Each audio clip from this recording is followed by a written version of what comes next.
"Don't stamp that order," Elena Ruiz said. Every head in courtroom 4B turned as Marcus Reed's cracked blue phone lit beside the custody papers he had just signed.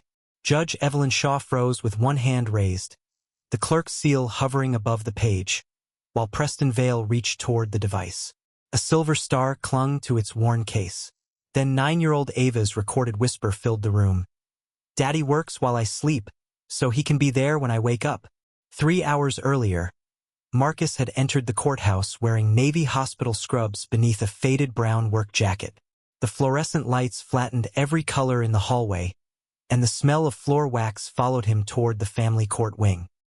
He had come directly from Mercy General, where 12 hours of call bells, medication carts, and frightened patients still hummed behind his eyes. In his right hand, he carried a black pen with a silver clip. Leah had given it to him before she died. In his left, he held nothing. No briefcase. No expensive attorney. No stack of polished exhibits thick enough to make poverty look organized. Through the glass beside the courtroom door, he could see Vanessa Cole seated next to Preston. Her cream-colored suit was spotless. A leather folder rested squarely on her knees, and her expression carried the careful sorrow of someone prepared to say she wanted nothing for herself. Marcus did not look at her for long. Down the hall, Ava sat with Elena and a child specialist, both hands wrapped around the sleeves of her coat. She had asked him that morning whether the judge would make her choose. Marcus had told her no before he knew whether it was true. Inside courtroom 4B, Preston spoke without raising his voice. That made every word land harder. He called Marcus's night shifts a sustained pattern of absence. He described Vanessa's larger home, predictable schedule, and willingness to provide what he called continuous adult presence. He did not mention the certified caregiver Marcus paid before buying groceries for himself. He did not mention the inhaler chart taped beside Ava's bed or the mornings Marcus returned before breakfast and braided his daughter's hair with instructions. Leah had written by hand. Judge Shaw looked directly at Marcus. "Mr. Reed, if you contest this temporary order, the court may need to hear from your daughter." Marcus glanced at the empty witness chair. Its wooden legs had left pale scratches across the floor. He pictured Ava sitting there with her feet unable to touch the ground while strangers asked which adult made her feel safer. His thumb moved across the silver clip of Leah's pen. "Will she have to answer in front of everyone?" he asked. "That depends on what becomes necessary," Judge Shaw said. Vanessa leaned forward slightly. "Marcus, nobody wants to hurt her. This can give you time to become stable." Her tone was gentle enough to pass for kindness. Marcus looked at the unsigned line. "She already lost her mother," he said. "She's not losing her childhood in here." The room stayed quiet as he signed. The scratch of the pen sounded louder than it should have. He pushed the order toward the clerk and asked only whether Ava could remain outside until the paperwork was finished. Then the phone on the evidence table vibrated once. Its broken screen brightened beneath the silver star, showing a file named for Mom Thursday. 6:18 a.m. Elena stepped forward. Preston objected before she finished explaining that Ava had permitted 10 seconds to be played. Judge Shaw stopped the clerk from lowering the seal. 10 seconds, she said. The recording began. Ava's voice was soft, almost embarrassed. "Mom, Daddy works while I sleep, so he can be there when I wake up." Somewhere behind her came the faint click of a coffee machine. Then a woman's voice cut through the room. "Start again. Say it the way we practiced." Preston rose. "Your Honor, this has not been authenticated." The audio stopped. Marcus did not reach for the phone. He looked first toward the closed courtroom doors, as though he could see through them to where Ava waited. Judge Shaw ordered the device preserved and the custody order held without a seal until its source could be examined. Across the aisle, Vanessa's fingers tightened around her leather folder. Her mask slipped for less than a second, but Elena heard the words she whispered before catching herself. She was supposed to stop using that phone. Elena Ruiz turned toward Vanessa. "What did you say?" Vanessa's fingers loosened from the leather folder. "Nothing. You mentioned the phone." The fluorescent lights hummed above courtroom 4B, bleaching the cream fabric of Vanessa's suit and catching the thin line of sweat near her temple. Marcus remained seated, one hand resting beside Leah's silver-clipped pen, while the unsigned custody order waited beneath the clerk's suspended seal. Preston Vale rose slowly. "My client is upset, Your Honor. A private recording involving a grieving child has just been played without authentication. Her reaction should not be treated as evidence." Judge Evelyn Shaw studied Vanessa for another moment, then looked toward the cracked blue phone sealed inside a clear evidence pouch. "It will not be treated as anything until it is verified," she said. "Neither will the order be entered." The clerk removed the seal from above the page. It landed on its felt pad with a dull wooden knock. Marcus did not smile. Through the closed doors, he could hear a faint cough from the hallway and wondered whether Ava's breathing had tightened again. He asked Elena if the child specialist still had her inhaler. Preston glanced at him as if the question were an attempt to perform fatherhood for the room. "Mr. Reed," he said, "your daughter is being supervised by qualified adults." Marcus looked at him. "I know. I packed the inhaler." His voice stayed low. He did not add that the counter showed 36 doses that morning, or that Ava held her breath when frightened before she admitted she could not breathe.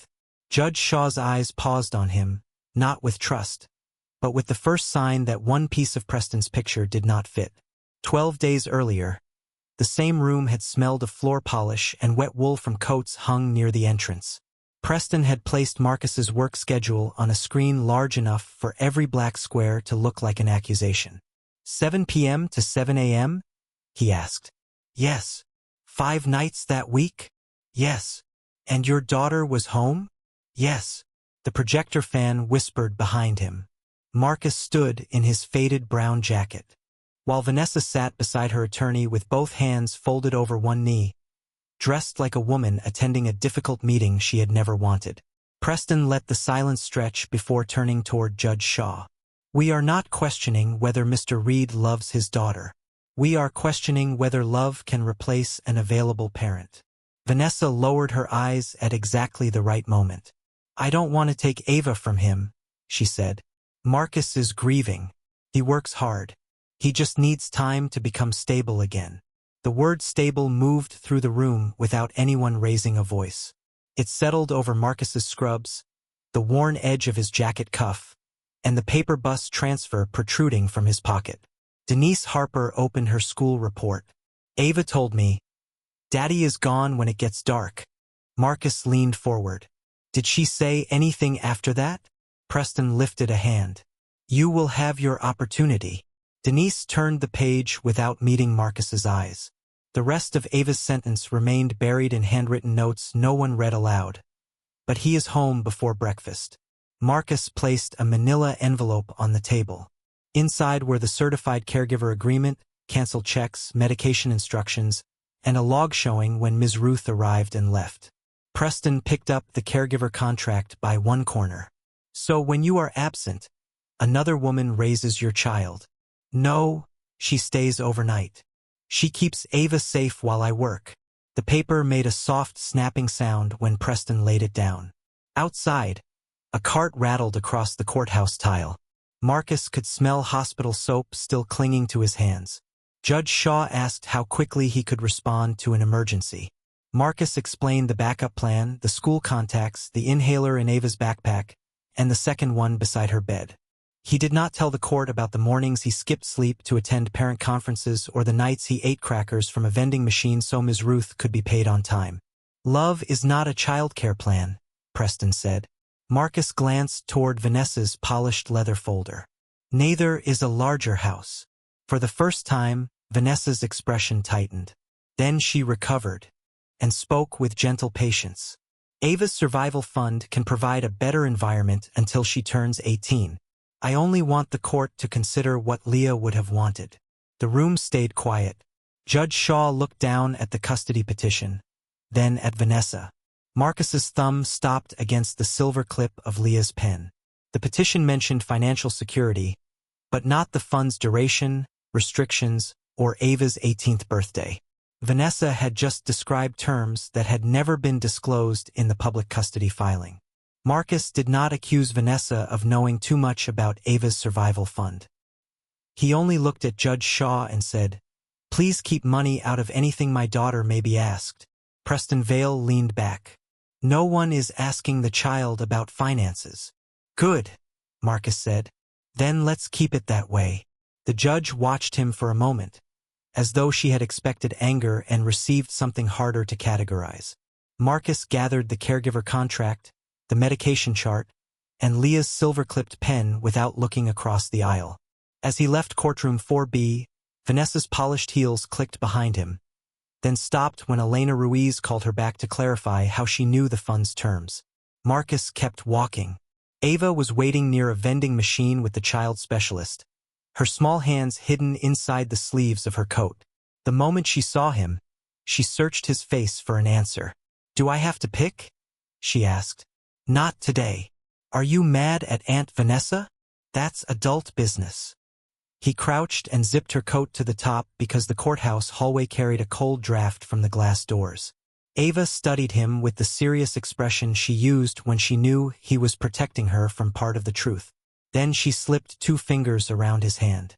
No one praised Marcus for refusing to turn the fund into a weapon. No one recorded the fact that he let Vanessa keep the dignity of walking out without being accused in front of Ava. By 7 that evening, he was back beneath Mercy General's fluorescent lights, changing a frightened patient's sheets and speaking softly while the man apologized for needing help. Marcus did not tell him. Apologies were unnecessary. He simply warmed a blanket in the linen cabinet and tucked it over the man's knees. At 6:07 the next morning, Marcus clocked out. His shoulders ached beneath his navy scrubs, and the hospital soap had dried the skin across his knuckles. He caught the first bus home, standing because an older woman with a cane needed the last seat. When he entered the apartment at 6:24, the kitchen light was still on. Ms. Ruth sat at the table beside a cooling cup of coffee, her keys resting near her elbow. A tiny brass bell hung from the ring and chimed when she reached for her coat. "She coughed twice around 4, Ms. Ruth said. "No way sing." "Thank you. You can pay me Friday. Today is payday for you." Marcus opened his wallet. After counting out her full amount, he had $24 left. His work shoes had begun separating at one heel, and the rent notice beneath the sugar bowl was marked with a yellow stripe. He folded the remaining bills once and put them back. Ms. Ruth saw the notice. "Marcus, I'll handle it.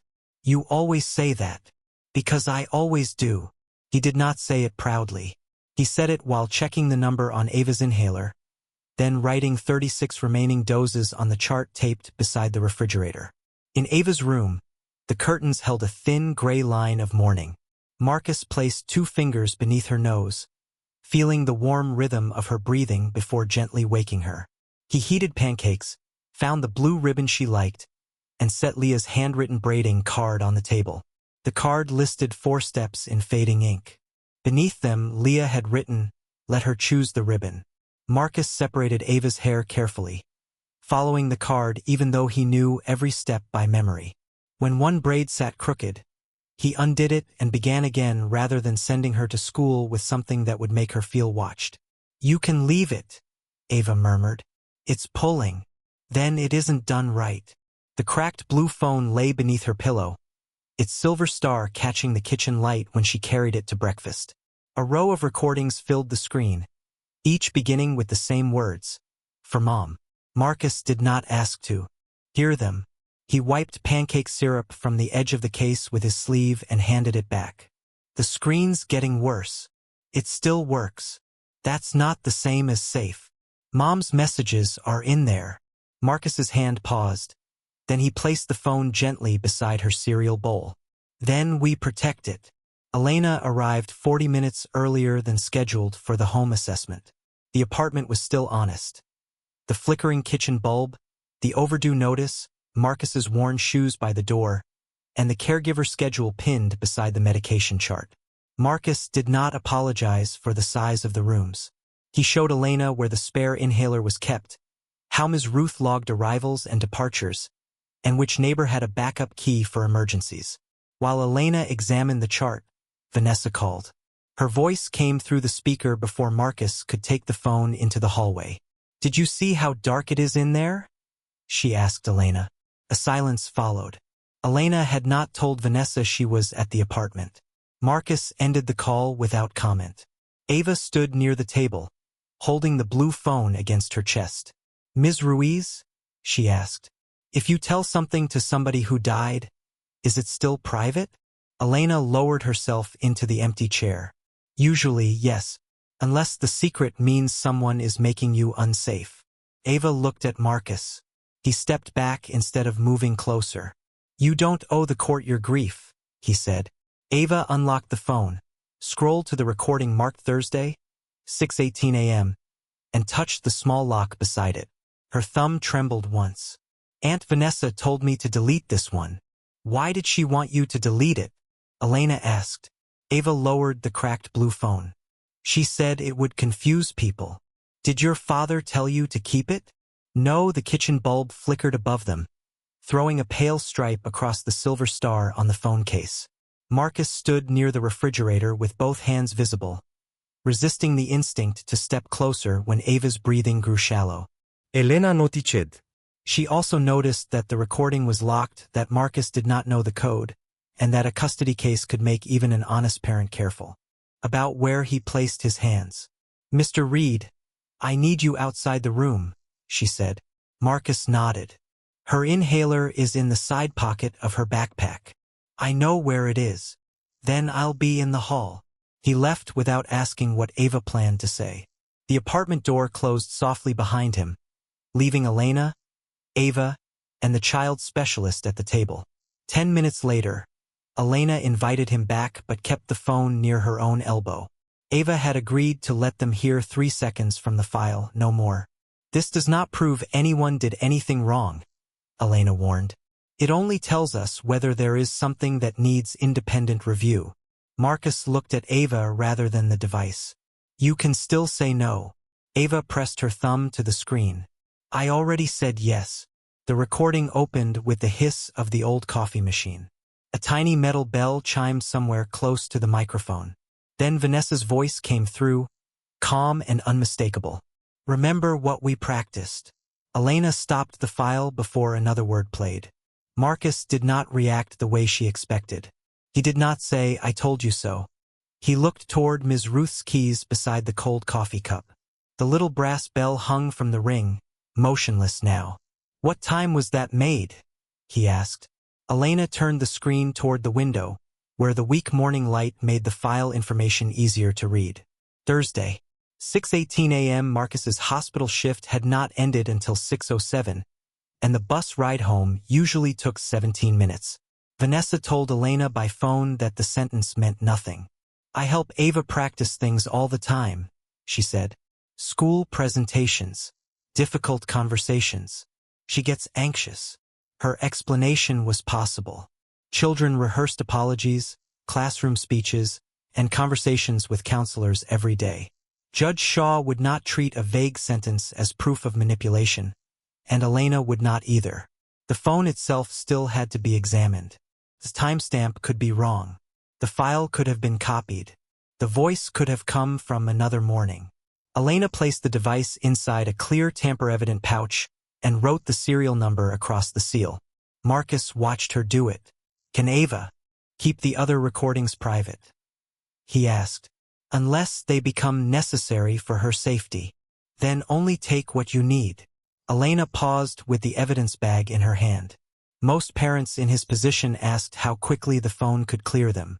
Marcus asked how much of his daughter's grief could remain untouched. It did not prove he was telling the truth, but it changed the shape of her doubt. Vanessa arrived 20 minutes later with Preston Vale on speakerphone. She remained in the doorway, as though entering the apartment might weaken the image she had already created of it. "That phone has been dropped more times than I can count," she said.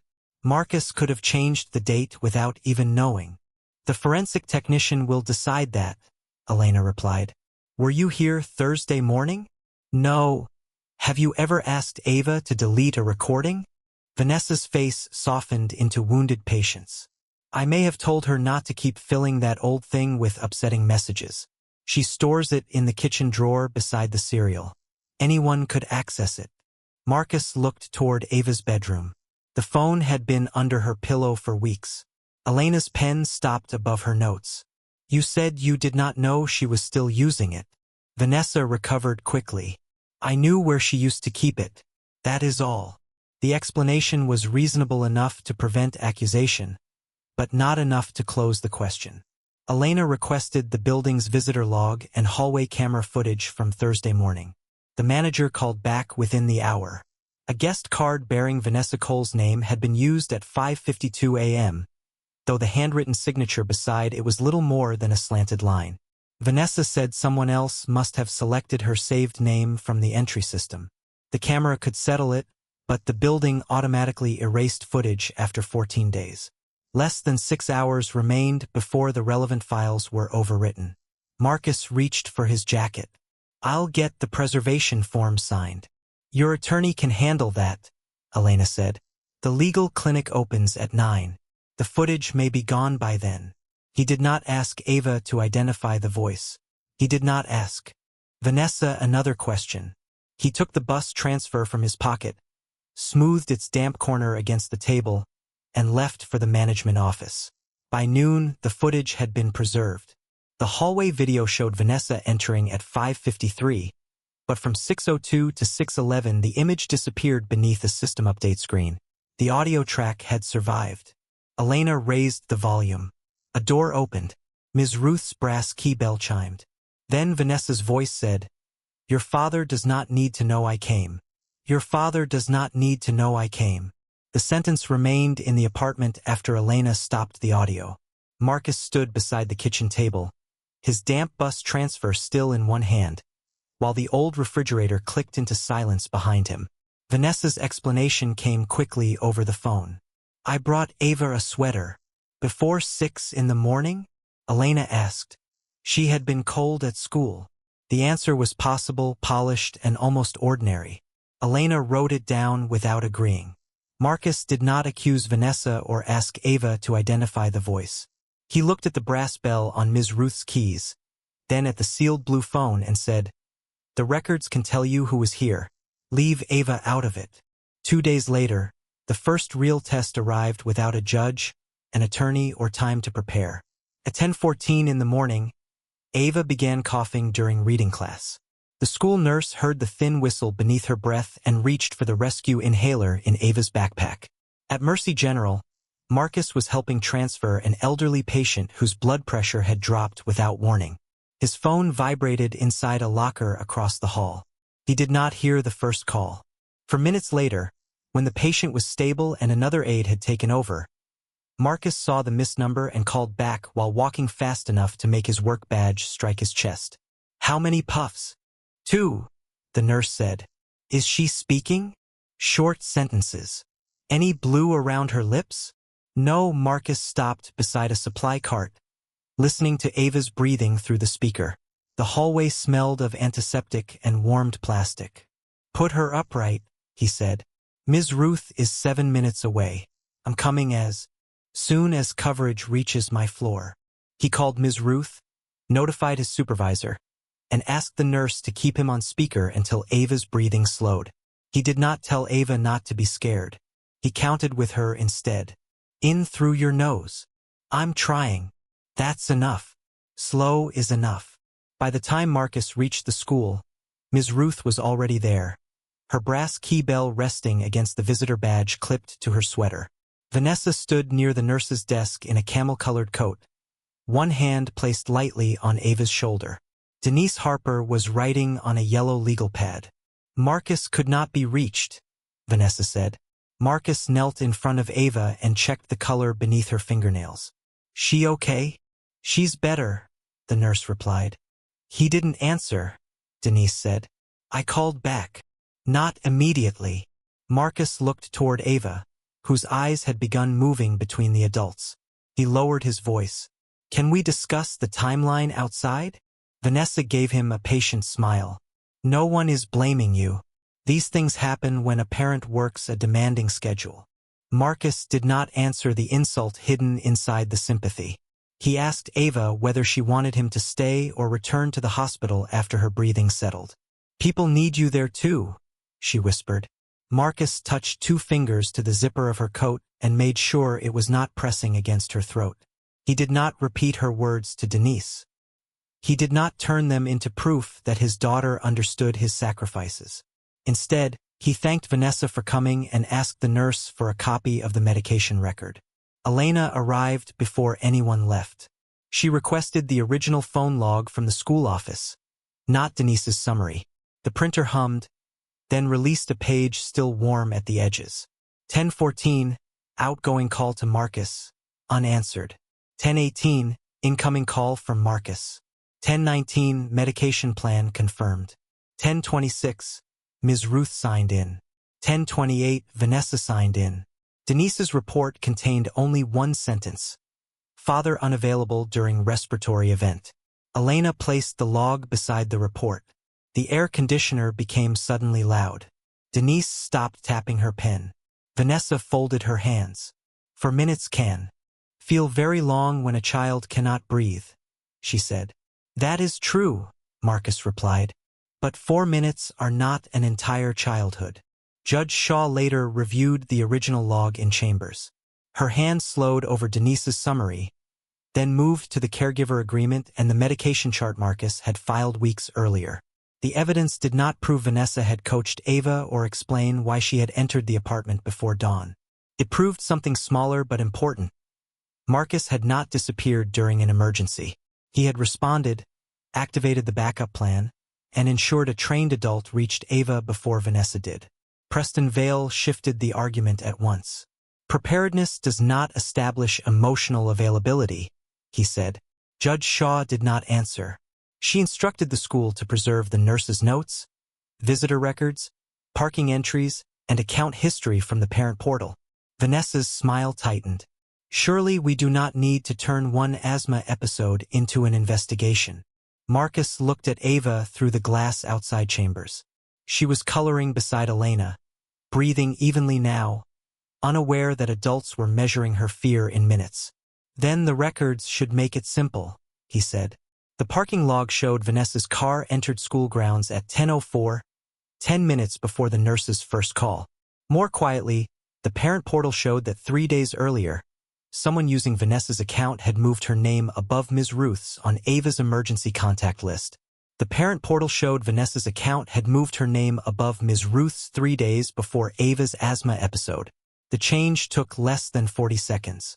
It was small enough to look administrative, but Elena Ruiz stared at the timestamp until the blue light from her laptop reflected across her glasses. "Who else had your password?" she asked. Vanessa folded her arms. "No one that I know of." "Did you make the change?" "I may have updated an old contact list. Leah asked me to help with school matters before she died." Her voice remained controlled, but her thumb rubbed repeatedly over the edge of her phone case. Across the conference table, Marcus said nothing. He could have called the change deliberate. He could have pointed out that Vanessa had entered the school parking lot 10 minutes before the nurse called anyone. Instead, he slid the original caregiver agreement toward Elena. "Ms. Ruth's number was listed first because she was 7 minutes away," he said. "That's the only part that matters for Ava's safety." The records office at Riverton County Family Court was nearly empty when Elena requested the digital history of Denise Harper's report. A printer clicked behind a glass partition, filling the room with the warm smell of toner. The first version of the document had been created at 8:42 on Monday morning. Ava's scheduled interview began at 8:53. Most of the file was still blank, but one sentence already sat beneath the heading Child Statement. Child reports waking alone and experiencing fear related to nighttime abandonment. Elena read the line twice. Then she opened the interview log. Denise had not spoken to Ava when the conclusion was typed. "It may have been a template," Denise said later. "Counselors prepare language in advance." "That is not template language," Elena replied. "That is a conclusion." Denise's eyes shifted toward Vanessa before returning to the screen. The movement lasted less than a second. It was enough for Judge Shaw to order the school district to produce all related emails. The next afternoon, A sealed packet arrived in chambers. Inside was a message Vanessa had sent Denise the night before Ava's interview. She wakes alone and lives with ongoing fear of nighttime abandonment. The wording was not identical. It was close enough that the silence after Judge Shaw read it felt heavier than an accusation. The heating vent stopped rattling. Somewhere beyond the closed door, a court cart squeaked across the tile and faded away. Preston Vale reached for the packet. A concerned relative shared information with a school counselor. That is not misconduct. No, Judge Shaw said. But presenting that information as a child's independent statement may be. Marcus sat with Leah's silver-clipped pen between both hands. He looked through the narrow window in the chamber door, where Ava's blue coat was visible beside Elena's. Empty chair. Will this put her back in the middle? He asked. Judge Shaw studied him. It may require another interview. Then use someone Denise has never spoken to. No family in the room. No lawyers. Preston leaned forward. Mr. Reed, you understand that an independent interview could produce answers you do not like. Marcus turned toward him. The truth does not have to like me. That evening, the forensic technician confirmed the cracked blue phone was the original recording device. The file had not been imported, edited, or stitched together. Its internal clock matched 3 earlier messages Ava had recorded the same week. The voice memo began at 6:18 and ran continuously. But the most important words were partially covered by the coffee machine and the small metallic chime in the kitchen. The technician could verify the file. He could not yet identify every speaker or prove where the phone had been placed. Elena connected the chime to Ms. Ruth's brass keybell, then matched a faint elevator tone in the recording to the hallway audio preserved from Marcus's building. One evidence point led to another, but Judge Shaw refused to skip the spaces between them. Presence is not intent, she said. A biased report is not automatically a false custody claim. Find the complete chain. The chain widened when the probate court released Vanessa's filing history. 2 weeks before she sought temporary custody, she had applied to become administrator of Ava's survival fund. The attached budget proposed charging a portion of Vanessa's mortgage, utilities, transportation, and home improvements to Ava's care if the child moved into her house. Preston said the filing showed preparation, not greed. Vanessa said Leah would have wanted Ava raised somewhere with more space. Marcus read the figures without exposing Vanessa's debts or asking the judge to punish her. He placed the document back on the table. Separate her money from where she feels safe, he said. Do not make Ava's home depend on who controls her account. Judge Shaw ordered the funds sealed from both sides until the custody matter was resolved. She removed Denise's report as the court's primary professional assessment, but she did not dismiss Vanessa's petition. A flawed report did not prove Marcus was the better parent, and financial interest did not prove coaching. The remaining question was inside the voice memo. Marcus now had the right to request that the entire recording be played in open court. Using it could save him. It could also expose the private grief of a 9-year-old who believed she was speaking only to her dead mother. He agreed to release only the section relevant to her safety, and only after the independent child specialist confirmed Ava would not have to enter the courtroom. Vanessa's calm finally cracked at the edges.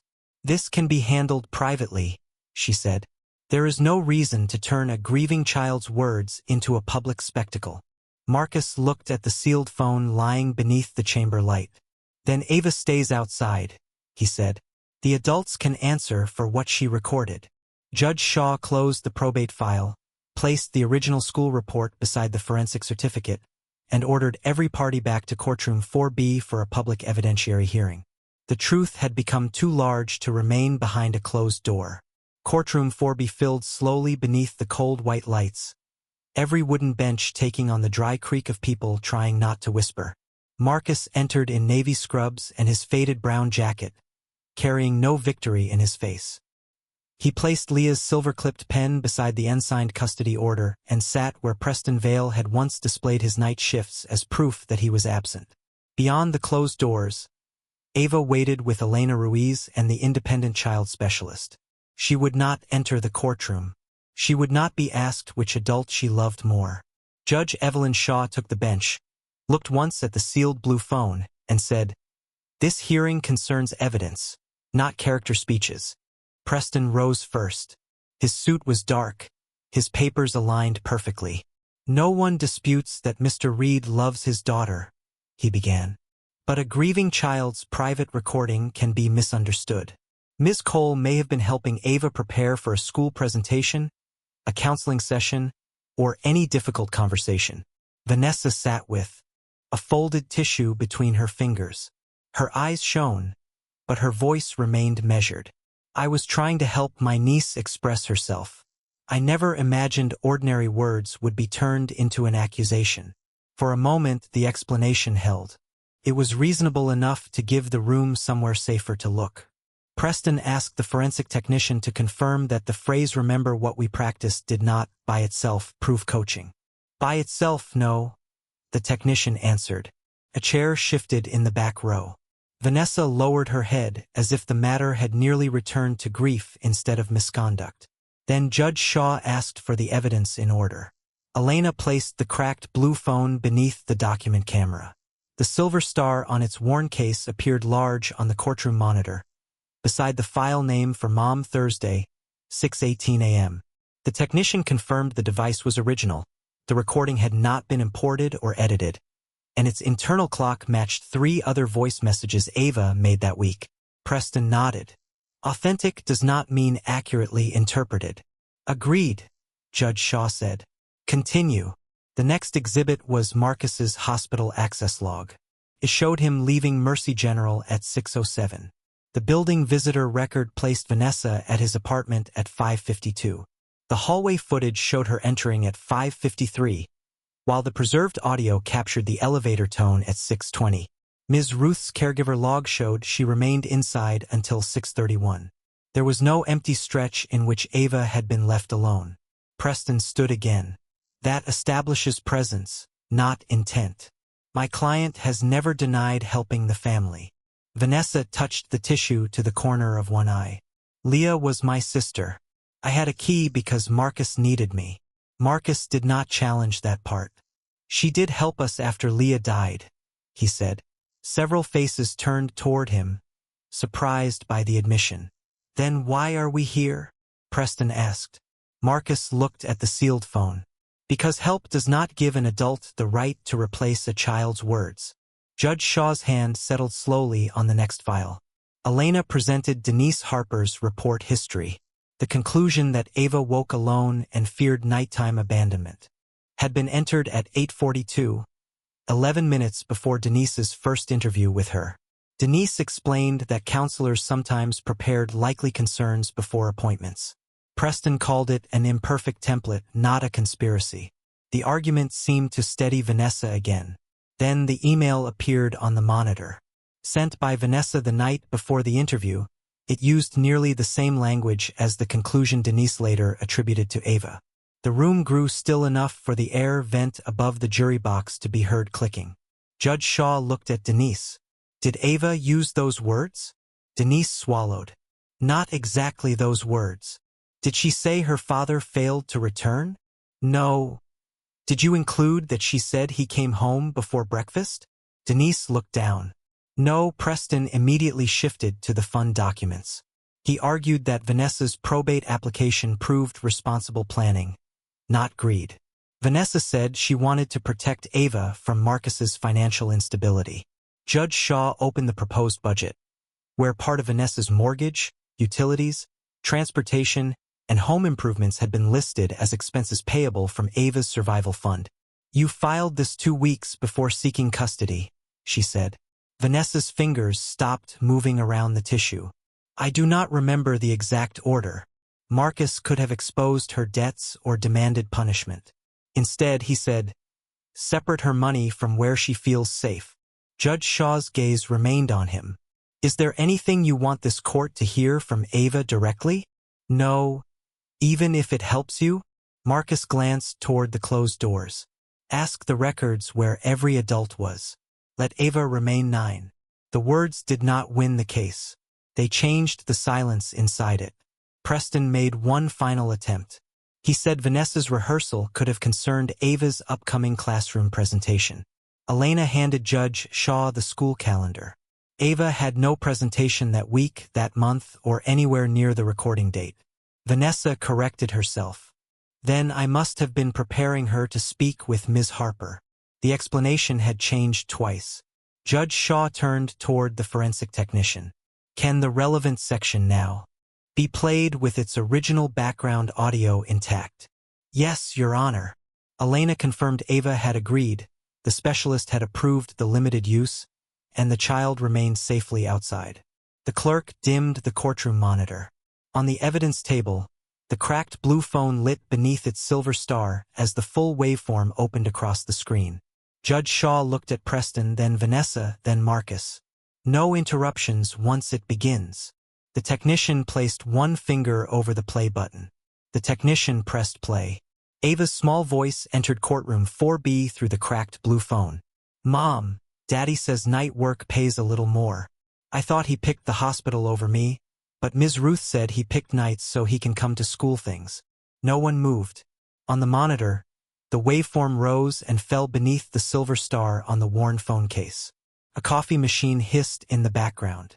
Ms. Ruth's brass key bell chimed once. Ava continued, speaking with the careful seriousness of a 9-year-old telling something important to someone she missed. Daddy leaves the hallway light on because I still don't like the dark. He checks my breathing before he goes. Sometimes he puts notes in my lunch, but his drawings are bad. A few people lowered their eyes. Marcus did not smile. His hand rested over Leah's silver-clipped pen, and his thumb pressed against the metal until the skin beneath it turned pale. Then Vanessa's voice entered the recording. Tell Ms. Harper you wake up alone. Ava answered immediately. But Ms. Ruth is here. She does not count. Your father is gone. The courtroom seemed to contract around the words.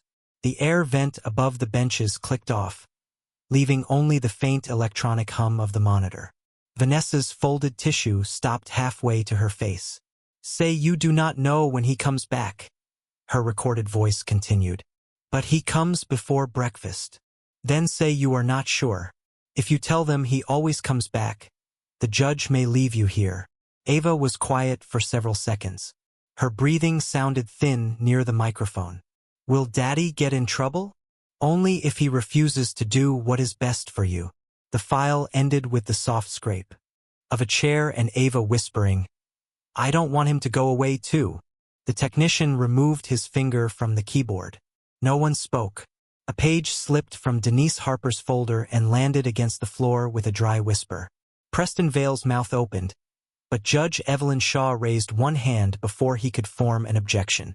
Her gaze moved from the phone to the hospital access log, the caregiver contract, the school call record, the hallway footage, Denise's report history, and Vanessa's probate filing. Each item had once been explained away by itself. Together, they left no space for the story Vanessa had built.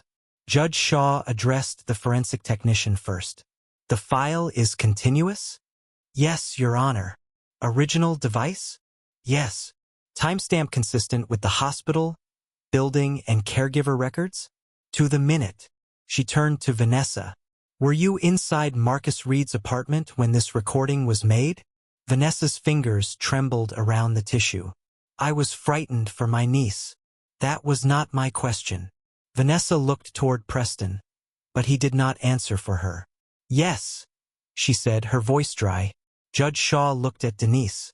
Did Ava independently tell you she woke alone? Denise stared at the report she had written. Not in those words. Yet those words appeared in your draft before you interviewed her. Denise's pen rolled from the table and struck the floor. Judge Shaw allowed the silence to settle again before speaking. She ordered that Marcus's signed temporary custody agreement not be entered. Vanessa's emergency petition was denied. Marcus would remain Ava's primary caregiver. Vanessa's access to Ava's survival fund, medical decisions, and school portal was suspended pending separate review. Denise's report was removed from the custody record, and a corrected notice would be sent to every office that had received it. Her conduct would be referred for professional review. Preston was ordered to disclose when he learned of the probate filing and the pre-written report language before the court considered sanctions. There was no applause. Marcus did not look across the aisle. He looked toward the closed courtroom doors, where Ava waited, beyond the reach of the adult's consequences. "This court will not punish a parent for working at night," Judge Shaw said. "When verified evidence shows he built every hour around his child's safety." Marcus released the pen and drew one slow breath. "Is Ava safe outside?" he asked. Elena nodded. Only then did his shoulders lower. Judge Shaw added that Ava would not be called into the courtroom and would not be required to choose between adults. Vanessa bowed her head. Denise could no longer touch the report in front of her. Preston gathered no papers.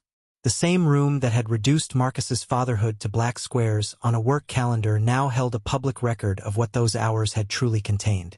But beyond the doors, Ava still believed her voice had placed her aunt in trouble and nearly taken her father away. Marcus had won the right to raise his daughter. What he chose to do next would decide whether the truth merely defeated a lie or finally gave Ava back her childhood. The courtroom emptied without applause.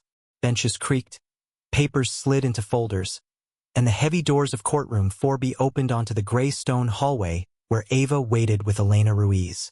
When Marcus stepped outside, his daughter did not run to him. She stood beneath the fluorescent light, clutching the sleeves of her coat, watching the adults pass with lowered voices and guarded faces. "Is Aunt Vanessa in trouble because of me?" she asked. Marcus crossed the space between them and knelt until they were eye to eye. He did not tell her Vanessa was evil. He did not ask Ava to forgive anyone. "No," he said. "Adults are responsible for what they ask children to carry." Ava looked toward the courtroom doors. "But it was my recording. You told the truth." Marcus held out his hands but let her decide whether to take them. "I'll carry the rest." Ava stepped forward and wrapped her arms around his neck. Marcus closed his eyes, one hand resting between her shoulders as her breathing slowly settled against his scrubs. Elena turned away, giving them privacy while courthouse workers moved around them. A few feet away, Vanessa stood beside Preston Vale, waiting for written instructions that suspended her access to Ava's survival fund, medical decisions, and school records. She looked toward her niece once. Marcus did not use the moment to shame her. He simply moved so Ava did not have to see the consequences before she was ready. "Can we go home?" Ava whispered. "After we get pancakes. For dinner. Especially for dinner." The corrected court order arrived 3 days later. It stated that Marcus Reed remained Ava's primary caregiver and that his overnight employment, supported by verified childcare and emergency plans, did not constitute abandonment. Judge Evelyn Shaw also ordered Denise Harper's inaccurate report removed from every school and county file that had received it. Denise submitted a written apology, but Marcus did not place it in front of Ava. The apology belonged in the adult record, beside the harm it was meant to correct. Ava's new counselor would decide when or whether she needed to know more. Vanessa was not erased from the family, but neither was she welcomed back by sentiment alone. Any future contact required individual therapy, supervised visits, no discussion of the case, no access to Ava's money, and Ava's own willingness to participate. When someone suggested that family deserved a second chance, Marcus answered quietly, "A second chance is something you build. It is not something a child owes you." Judge Shaw later added a county requirement that evaluators verify overnight childcare, handoff times, and emergency response plans before treating shift work as evidence against a parent. Her written finding did not call Marcus heroic. It said something that mattered more. He had consistently placed his daughter's emotional safety above his own legal advantage. 6 months later, Mercy General opened Leah's Light, a small overnight childcare room for hospital employees working late shifts. No mansion appeared. No stranger handed Marcus a check large enough to erase his life. He remained a patient care technician, still wore the same navy scrubs, and still rode the early bus when his car would not start. But he helped design the medication logs, emergency contacts, caregiver handoffs, and quiet sleeping area because he understood how much trust could depend on 4 carefully documented minutes. On opening night, Ava sat at a low table beneath a paper moon taped to the wall. The cracked screen of her phone had been replaced, but she had kept the worn blue case and its silver star. When Marcus removed the case to clean beneath it, he found a strip of old tape hidden behind the star. Leah's handwriting had faded, but the words remained. Let her voice stay hers. Marcus ran his thumb over the ink and handed the phone back without opening a single recording. Ava pressed the red button and spoke softly. Mom. Daddy made a place where kids can wait without thinking their parents left them. She stopped the message and looked down the hallway. Marcus was kneeling beside a little boy whose shoelace had come undone while the child waited for his mother's shift to end. He tied it, checked the knot, and returned to stacking clean blankets without noticing anyone watching. For a moment, the room became quiet, not from shock, fear, or judgment, but because everyone understood what the court had nearly missed. The blue phone was no longer the object that had saved Marcus from losing his daughter. It was the place where Ava's voice belonged to her again. And beneath the soft hospital lights, dignity made no sound at all. It simply kept showing up until the truth had somewhere safe to live.